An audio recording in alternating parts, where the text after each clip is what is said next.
Bob Dwyer came to Niagara University as a first-generation college student.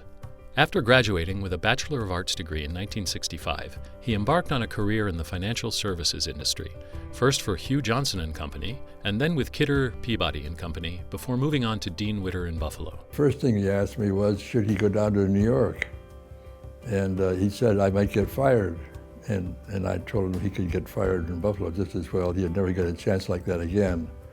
He decided to go down there. So Bob immediately kind of took charge of the place, and he got to know all the different branch managers because he had to allocate the underwritings that came along to all around the country. It was a very important job. Bob Dwyer continued his very successful career with Dean Witter, where he served a number of roles.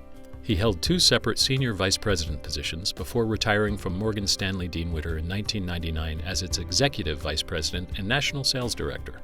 We became colleagues when our 2 firms merged in the late 90s, and I got a chance to be a colleague of Bob's. Clearly, people respected him for his professionalism, for his dedication, and he approached his work life like he does everything else with, sincerity, high integrity, and that's a pleasurable person to be around and to learn from in either a work environment or a charitable volunteer environment. His business background, I think, was tremendously important to him. He had a prestigious position, and he used that. He let that be the foundation, the work that he had to do for the university. He allowed all of that expertise and all of that knowledge to come to the university. As successful as his business career was, Bob Dwyer's career is marked equally by his service to many organizations, including Niagara University, where he served as a member of the Board of Trustees, chairman of the Board of Trustees, and a chairman for the successful Promise of Niagara Capital campaign. He was named chair emeritus at NU in 2010. Yeah, Bob was board chair for, I think, almost 10 years, and so he had, as we all do in that role, have tough patches when the board is a steadying influence, is a guiding light for the university. And I think Bob masterfully went through that period and also left behind a legacy as he turned the chairmanship over to me of stability, of an enthusiasm for the future, and I think a stable management team and strategic vision that we've continued to expand upon and carry out to this day. I thought that Bob was an extremely skillful and effective leader as chairman of the board, and I've been on a number of boards and seen how they work.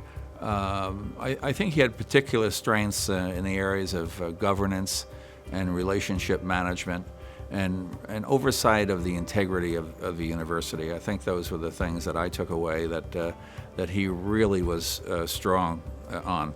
I can't fail to mention the tremendous importance he played in the role of chairman of the capital campaign, the largest capital campaign we ever had at Niagara University, an $80 million goal, achieving over $100 million.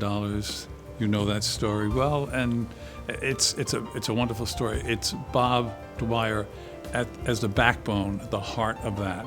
When people speak of Bob Dwyer, they may refer to him as a successful businessman, but more often they speak of the philanthropic work of him and his wife Connie. Together, they have been extremely generous with a number of organizations, including Niagara University, Meals on Wheels, and the Connie Dwyer Breast Center at the St. Michael's Medical Center.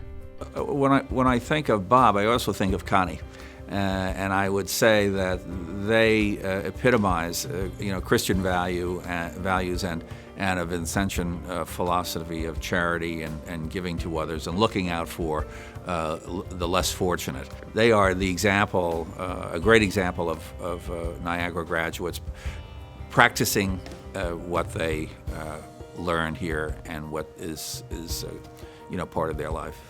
The headlines in the Niagara Gazette read in bold print, as if World War II had just ended. This print read, "Bob and Connie Dwyer donate $3 million to NU." The first paragraph said this, that after having donated over $1 million over many years, to Meals on Wheels in Niagara Falls. The Dwyers have done this. And I think that reveals Bob and Connie's Vincentian spirit. His donation allowed us to upgrade our coaches' offices and a very spacious new locker room, comfortable players' lounge, and then the O'Malley weight room.